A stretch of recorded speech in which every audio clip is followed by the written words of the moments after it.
Nah, setelah banyak sekali video mengenai regulator yang saya upload ya, dari mulai plus dan minus regulator paintball, lalu cara kerja piston dan di-spring di dalam regulator, lalu cara menentukan output yang pas di unit kita masing-masing, lalu plus dan minus output rendah dan output tinggi. Nah, sampailah kita di video kali ini ya, yaitu video cara pemasangan regulator ke unit kita dari nol. Karena memang pemasangan regulator itu tidak bisa langsung tancap terus langsung kita bisa nikmati hasilnya, tidak ya. Nah, terus banyak sekali juga pertanyaan dari teman-teman berdealer, terutama teman-teman berdealer yang masih pemula ya, terutama rata-rata pertanyaannya itu sama, yaitu unit saya cocok atau tidak jika dipasang regulator. Maksudnya draft chambernya itu cocok atau tidak, seperti itu ya. Nah, di video kali ini akan saya bahas ya pemasangan regulator mulai dari nol, juga tips-tipsnya, jadi supaya nanti regulator itu bisa dimaksimalkan seperti itu ketika teman-teman sudah pasang. Oke, yang pertama teman-teman ketika mau menginstal atau memasang regulator, pastikan dulu untuk chambernya atau untuk draft chambernya itu yang bagian paling bawah ya, yang di adapter tabung yang ini. Nah, pastikan untuk draftnya itu dia support regulator atau dratnya drat G1/2 strip 14 ya. Karena untuk regulator paintball itu rata-rata memang dratnya semuanya G1/2 strip 14. Nah, rata-rata untuk chamber-chamber sekarang, apalagi yang sudah full CNC ya, itu sudah support regulator teman-teman. Nah, bagaimana jika unitnya unit bandungan seperti itu yang biasa di toko-toko yang sudah jadi, atau chamber-chamber yang biasanya digrafir dengan tulisan FX, Daystat seperti itu ya, yang bandungan, yang biasanya dijual di pasaran seperti itu. Nah, yang entah itu bentuknya popor kayu atau popor yang predator ya, yang terima jadi seperti itu, yang harganya ya mulai di 2 jutaan atau seperti itu ya. Nah, apakah dia dratnya support regulator? Nah, nanti teman-teman saran saya tanyakan ke penjualnya ya. Ataupun kalau tidak tahu misalkan, atau teman-teman belinya second seperti itu si unitnya, nanti teman-teman buka saja, nanti tanyakan dratnya ini ke teman dealer yang dekat dengan rumah, apakah sudah support regulator atau tidak. Nah, tapi emang rata-rata untuk drat penghubung tabung seperti ini itu dratnya G1/14 teman-teman. Cuma memang biasanya untuk bocah lawas itu dratnya biasanya M18. Nah, kalau memang M18 nanti teman-teman tinggal dibelikan adapter saja. Jadi adapter drat jantan M18 untuk masuk ke dalam chamber. Nah, bagian luarnya drat dalam, drat betina ya, dia usahakan yang support regulator, yang pas ke regulator. Banyak kok dijual oleh teman-teman seller ya di marketplace atau di akun-akun Facebook mereka, biasanya ada yang custom atau memang sudah jual ready seperti itu. Nah, yang kedua, pastikan di chambernya itu ada untuk tempat manometer seperti ini ya. Karena nanti untuk acuan dari output. Karena kan ketika kita pasang regulator, maka manometer yang ada di chamber itu akan jadi manometer output.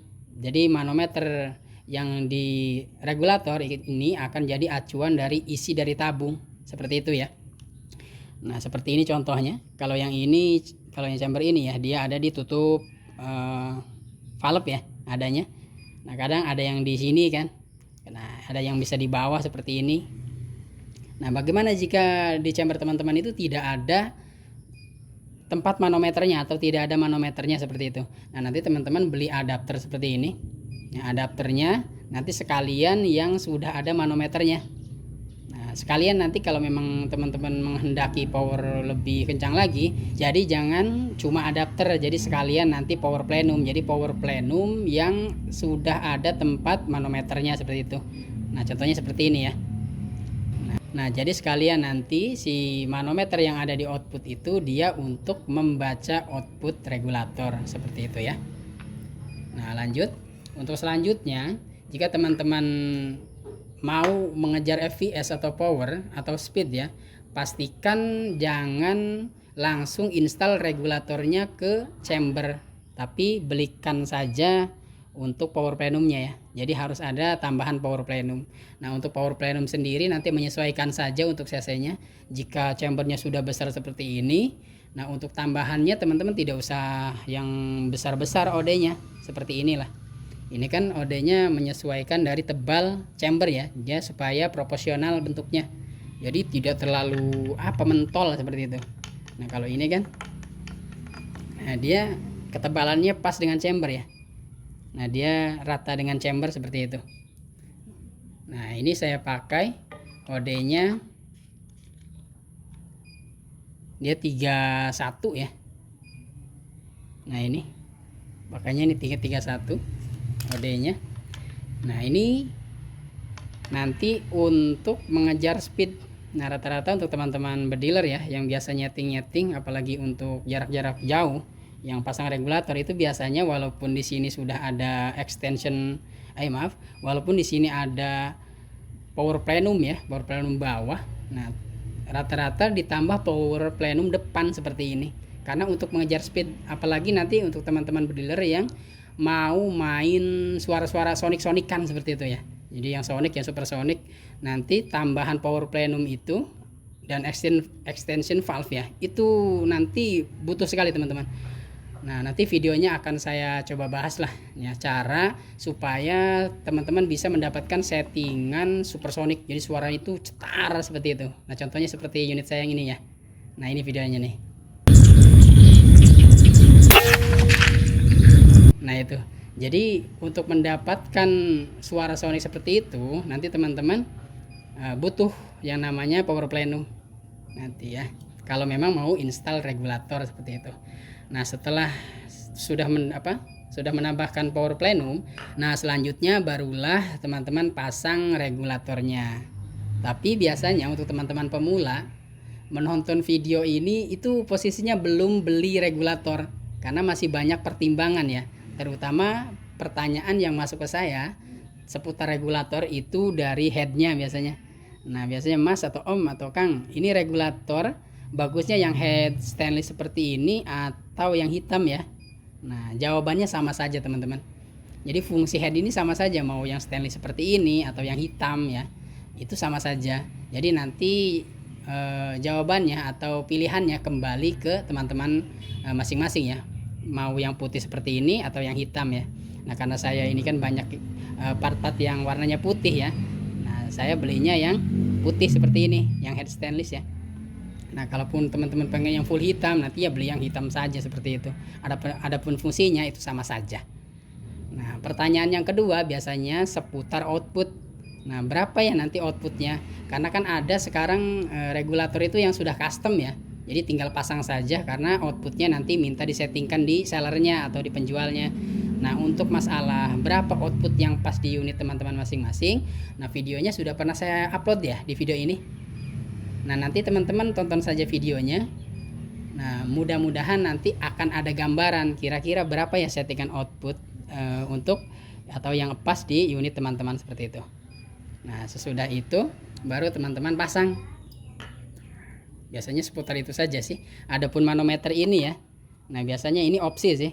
Untuk bawaannya biasanya untuk strip-stripnya itu kan dia agak renggang ya. Jadi baca outputnya atau baca jumlah PSI tabungnya itu agak sulit ya. Nah, rata-rata teman-teman itu mengganti dengan yang satu strip itu ukurannya 100 PSI. Jadi bisa langsung kebaca, oh sisa anginnya sisa misalkan 2000, ke depannya 3 strip, oh berarti 2300 seperti itu. Kalau jarum atau manometer bawaan regulnya biasanya kan agak susah ya, kalau yang biasa pakai satu strip 1 PSI terus harus terbiasa dengan manometer bawaan regul itu biasanya agak kurang nyaman untuk membaca PSI-nya. Dan iya, untuk dalaman yang bagian di spring dan piston itu ya saran saya kalau memang teman-teman tidak mau pusing ya, nanti belinya yang langsung full upgrade saja, yang pistonnya Sustapex seperti itu, terus yang yang pistonnya stainless seperti itu ya, yang custom. Tapi kalau emang teman-teman yang hobi ngoprek, saran saya ya beli yang standar saja karena lebih murah kan. Beli yang standar, nanti part-part lainnya seperti piston terus di spring itu nanti teman-teman beli terpisah, itu lebih murah ya, lebih murah biasanya karena nanti teman-teman oprek sendiri. Nah, itu nanti pusing ya. Kalau teman-teman yang tidak mau pusing ya langsung beli saja yang sudah full oprek, yang sudah full upgrade, jadi tinggal pasang saja. Nah, setelah output dan pilihan head ini sudah ditentukan, teman-teman nanti beli terus langsung pasang. Nah, untuk power plenum itu rata-rata memang sudah dratnya itu sudah support ini ya, apa, drat regul. Oh ya, untuk drat regul biasanya lupa saya bilang nih, untuk yang putih itu biasanya headnya lebih besar. Nah, bagian sini ya, dia di 17,5. Nah, untuk yang hitam biasanya dia di 17,4 ya, dia agak kecil. Makanya untuk regulator yang head stainless itu lebih besar. Kalau kita masukkan ke chamber, biasanya chamber black lava itu, kalau kita langsung install regulator ke chamber itu biasanya tidak masuk kalau headnya stainless. Kalau yang hitam biasanya langsung masuk. Jadi paling nanti ini agak dikecilkan nanti OD yang di sini nih. Nah, ini ya dikecilkan sedikit sekali sebenarnya, seperti itu ya. Nah, tapi untuk apa, power plenum itu biasanya dratnya masuk sih untuk yang head stainless atau yang hitam. Nah, seperti ini. Nanti teman-teman langsung masukkan saja.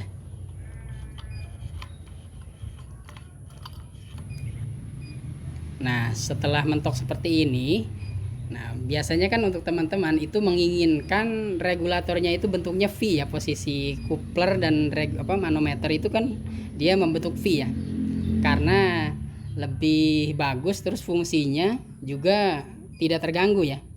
Kita mau ngisi ya tinggal buka coupler sebelah sini kan, atau kalau kita mau baca manometer yang sisa angin ditabung dia bisa sebelah sini. Tapi kadang kita menemukan regulator itu kebanyakan tidak V. Misal, jadi pas waktu mentok, tek, nah manometer posisinya di sini, dia menghadap ke atas. Nah, coupler dia adanya di samping sebelah kanan, misalkan seperti ini kan dia belum V ya, belum V. Nah, jika seperti itu kasusnya, teman-teman jika pakai power plenum atau adapter regul ya, nanti teman-teman cara membuat V-nya nanti di sini dibubut. Nah, di dinding depan power plenum ya, jika memang teman-teman pakai power plenum. Nah, ini contohnya, ini kan bekas dibubut. Aslinya kan warnanya full hitam nih sampai sini. Nah, karena posisi regulator itu pas datang tidak V, makanya ini saya bubut sedikit. Akhirnya dia V seperti ini. Nah, tak dia V. Nah, itu ya. Nah, bagaimana jika si regulatornya itu pengen V cuma langsung tancap ke chamber, tapi ternyata tidak V, pas waktu mentok tidak V. Nah, apakah chamber kita kikis? Tidak ya. Nanti yang dikikis nanti yang dikikis itu dinding head regulatornya sebelah sini. Nah, ini ya. Ntar saya copot dulu. Nah, nanti teman-teman yang dikikis sebelah sini, ini agak dibubut sedikit ya. Nah, ini nih. Nanti sedikit-sedikit saja, jangan langsung makan banyak seperti itu. Nah, nanti pasang lagi di chamber. Kalau sudah menemukan V berarti ya sudah cukup beres seperti itu ya. Nah, lalu saran saya, jika teman-teman pengen V, kadang ada sebagian teman-teman berdealer yang pengen setting V cuma tidak mau dibubut. Akhirnya biasanya dari sini. Nah, dikendorkan lewat baut kecil ini biasanya nih. Contoh, misalkan si regulator ini belum V nih. Nah, contoh seperti ini, dia belum V. Atau seperti ini ya, dia belum V misalkan. Bentar. Nah, contoh belum V seperti ini. Nah, nanti misalkan dikendorkan baut 2 ini. Dikendorkan 1, dia ada 2 ya. Nah, 2. Misalkan dikendorkan, nanti yang diputar ininya misalkan. Nah, ini jangan ya, jangan dari sini. Kenapa tidak boleh dari sini? Karena nanti si piston itu kan di dalam itu kan ada ruang piston ya. Dia head dengan bagian badan regulator itu sudah disetting lurus untuk jalur pistonnya. Jadi ketika dia rapat seperti ini, maka dudukan piston regul dari head ke badannya itu sudah lurus, teman-teman. Nah, sudah lurus seperti ini. Jadi si piston itu ketika main maju mundur dia pada jalurnya. Tapi ketika teman-teman misalkan pengen V tapi dikendorkan dari sini settingannya misalkan seperti ini, kan dia renggang. Nah, ketika ditekan piston ini kan dia oblak tuh. Nah, biasanya nanti ujung piston itu akan luka sebagian. Jadi ujungnya itu akan celong, cuma celongnya tidak melingkar, dia separoh. Jadi separuh saja nanti yang melingkar ya, yang ada bekas celong seperti itu, bekas menghantam atau menduduk kedudukannya. Nah, karena apa ya? Karena ini dia kan sudah didesain lurus untuk bagian dalamnya. Pokoknya teman-teman kalau mau tahu cara kerja piston, teman-teman tonton saja video ini nih. Nah, nanti teman-teman akan paham sendiri jika sudah menonton videonya ya. Nah, jadi tidak boleh dari sini ya. Jadi ini tetap posisinya rapat. Nah, jadi teman-teman nanti yang dikikis ini. Nah, bagaimana misalkan kalau posisinya V cuma kelewat sedikit seperti itu. Jadi kelewat, harusnya di sini ada daging sedikit. Nah, teman-teman bisa diganjal pakai o-ring seal, cuma o-ring sealnya yang jangan tebal-tebal ya.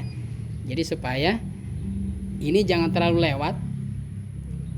Jadi posisi V cuma ini masih renggang, ada renggang sedikit di bagian head ini ya. Nah, nanti teman-teman pakai seal yang tipis saja seperti seri P seperti itu ya. P berapa? P10 atau P12 seperti itu.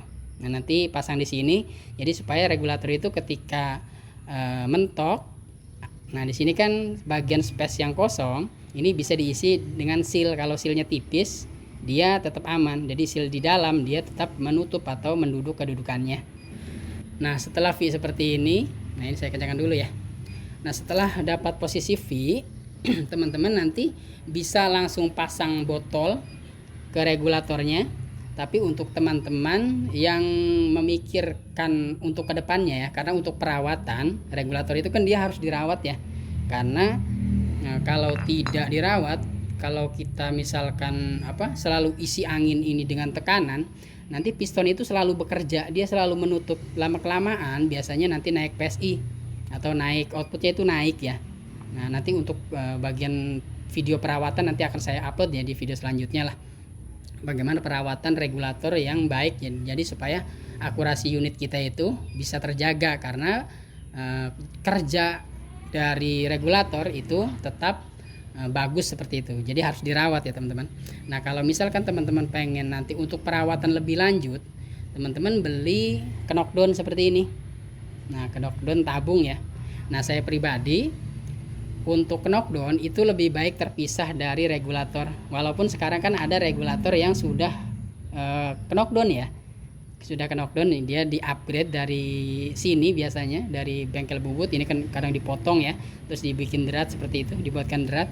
Nah, untuk seperti itu saya kurang cocok ya, saya sendiri kurang rekomendasi lah. Karena walaupun misalkan si ininya stainless, nah yang bagian ke botol, tapi yang di sini biasanya ini kan dural. Jadi tetap kalau kita bongkar pasang terus, biasanya lama kelamaan si drat yang di sini ini oblak. Nah, saran saya kalau memang mau yang beli yang sudah upgrade knockdown, itu beli yang kopi FX ya biasanya. Dia kan drat yang kesini kecil ya, cuma dia di sini headnya stainless, di baut 4 itu yang biasanya. Nah, yang seperti ini. Nah, ini lebih rekomendasi daripada yang ininya di drat dalam seperti itu. Ini dipotong di drat dalam ya, terus dia langsung tancap seperti ini. Nah, kenapa biasanya teman-teman beli yang seperti itu ya? Karena meminimalkan untuk panjang dari ini ya, dari adapter ini. Karena beli seperti ini kan ini panjang ya, menambah panjang dari lehernya. Memang kelihatannya tidak proporsional bentuknya. Tapi kalau saya pribadi karena sering ngoprek ya, senang yang namanya oprek-oprek, ya saya memilih fungsi ketimbang gaya seperti itu. Jadi belinya seperti ini, yang ininya stainless langsung masuk ke drat regul seperti itu, yang bagian depan ya. Nah, nanti ini juga stainless. Nah, yang stainless itu dia lebih licin. Nah, nanti teman-teman tinggal pasang seperti ini ya. Yang untuk drat depan regul ya, yang panjang ini masuknya tinggal teman-teman pasang seperti ini. Nah, untuk seal-sealnya nanti akan saya bahas ya di video perawatan. Nanti seal-seal regulator semuanya ini akan saya bahas, berapa sih kodenya yang pas seperti itu. Jadi teman-teman tidak harus beli yang orinya, kan orinya kan mahal ya. Jadi teman-teman bisa pakai seal yang standar yang harganya 1000-2000 perak, tapi ukurannya pas. Nanti akan saya bahas di video perawatan regulator ya. Nah, sudah seperti ini. Ini jangan terlalu kencang ya. Pokoknya kalau sealnya itu pas waktu kita perawatan buka pasang itu tidak harus pakai kunci-kunci seperti itu. Jadi kita buka pakai tangan itu pas, tapi tidak bocor karena ukuran sealnya pas. Pokoknya kalau teman-teman tahu ukuran seal itu enak. Jadi bongkar pasang itu tidak mesti sampai lecet seperti itu. Nah ini lecet wajar ya, karena ini cuma cat nih. Nah banyak kok teman-teman yang sering oprek biasanya pasti ini cacat nih. Jadi ininya agak mengelupas ya untuk cat manometernya. Nah setelah pasang seperti ini, nah ini kan ada anginnya ya. Nah enak kan, jadi pas waktu perawatan teman-teman bisa langsung pasang.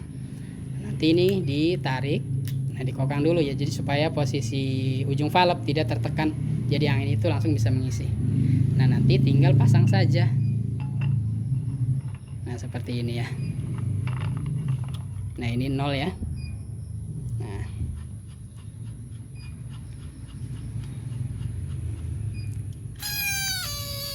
Nah sip, dia masuk ya anginnya.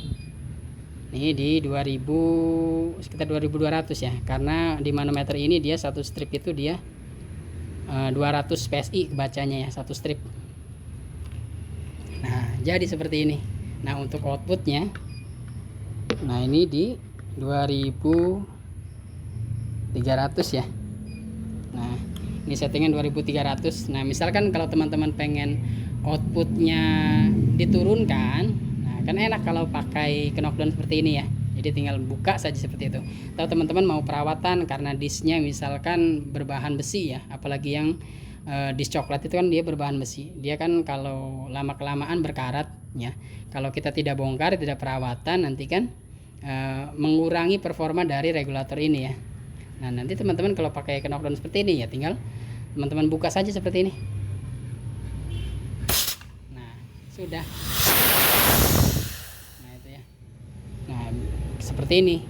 Kalau outputnya tinggi, kalau dari botol ini dia sudah di bawah output, ya angin keluar angin yang dari sini ya, dia keluar karena piston regul bekerja jika di 2300. Tadi kan ada 2200 ya, jadi kita kendorkan, angin keluar semua, tapi angin di botol ini tetap ada. Coba kita masukkan lagi ya. Nah sisa berapa? Sisa 1900-an ya. Oke. Nah jadi seperti itu ya cara pemasangan regulator dari nol. Jadi banyak sekali sebenarnya yang harus teman-teman pikirkan ya sebelum memasang regulator seperti itu. Dari mulai chamber, adapter, ataupun power plenum ya, terus regulator sendiri, outputnya, terus apakah pasang knockdown atau tidak seperti itu. Karena mengingat bentuknya kurang proporsional ya, jadi kalau tanpa ini kan dia lebih pendek lagi seperti itu. Tapi untuk saya pribadi yang sering ngoprek ya, ini tidak jadi masalah. Nah mungkin itu saja ya untuk video kali ini. Insya Allah untuk video-video selanjutnya nanti akan saya upload cara perawatan regulator ya. Lalu yang paling teman-teman tunggu itu video tentang settingan suara supersonic atau sonic ya, yang dia cetar seperti itu. Nah nanti akan saya upload ya videonya, bagaimana cara supaya unit kita itu mendapatkan suara supersonic seperti itu. Apakah harus nembak di tebing, di gunung seperti itu baru keluar sonicnya? Nah itu mas, suara menggema dari dari hasil tembakan seperti itu. Tentu tidak ya, supersonic itu ada settingannya teman-teman. Nanti akan saya buka semuanya lah caranya. Jadi tidak ada rahasia-rahasiaan. Jadi nanti kita akan bahas. Nah mungkin itu saja ya. Terima kasih. Manometer kayak gini nih kebanyakan. Ini sering buka tutup. Yang sering dioprek pasti kelihatan lah unitnya. Di sini pasti tidak akan mulus. Orang yang sering oprek itu ketahuan dari unitnya.